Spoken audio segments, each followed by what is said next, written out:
È uno snodo da una parte per rimanere al passo della capolista, dall'altro per rimanere imbattuti e continuare così, amici di Sportisti di Ciao, da Salvo Geraci, siamo live dal comunale di Bagheria e Bagheria Cus Palermo, ottava giornata del girone A di promozione siciliana.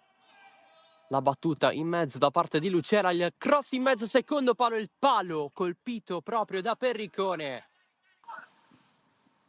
Gio, Fiorentino scontra al limite, poi il tiro di Andrada un po' sporcato nella metà campo avversaria.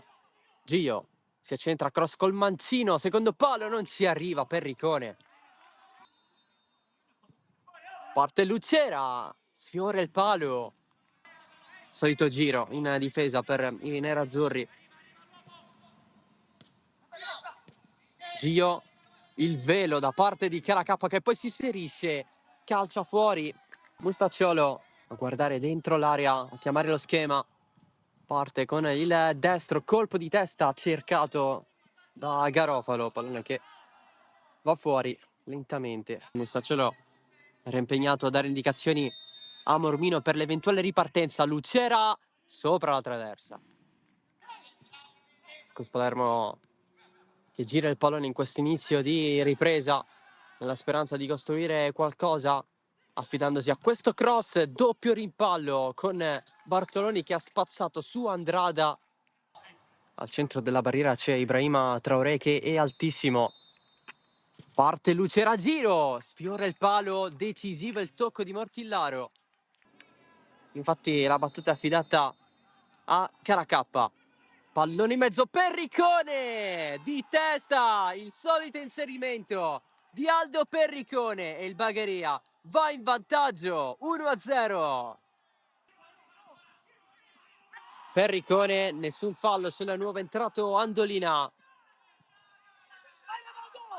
Protesta a bordo campo il Cus Palermo, qui c'è Lucera davanti Mortillaro, lo scavalca Mortillaro, allunga il guantone, è ancora viva però Lucera, vorrebbe il gol al giro, il tiro di Lucera, rimedia così Raimondo Lucera, il 2-0 del Bagheria, la firma è di Raimondo Lucera. Rimessa lunga, Caracappa di testa la colpisce anche Filippo. Da terra Cincotta, Lucera, c'è il passaggio filtrante per D'Amico, fermato da Filippo, da terra, niente, Garcia calcia lui, occasione sprecata. Lancio profondo verso D'Amico, la prende, calcia al volo, il gol di Giovanni D'Amico. All'86esimo il Bagheria chiude la partita, segna anche in campionato. Parte Rama, calcia a giro, il pallone entra per il 4-0 direttamente sul calcio di punizione di Daniele Rama.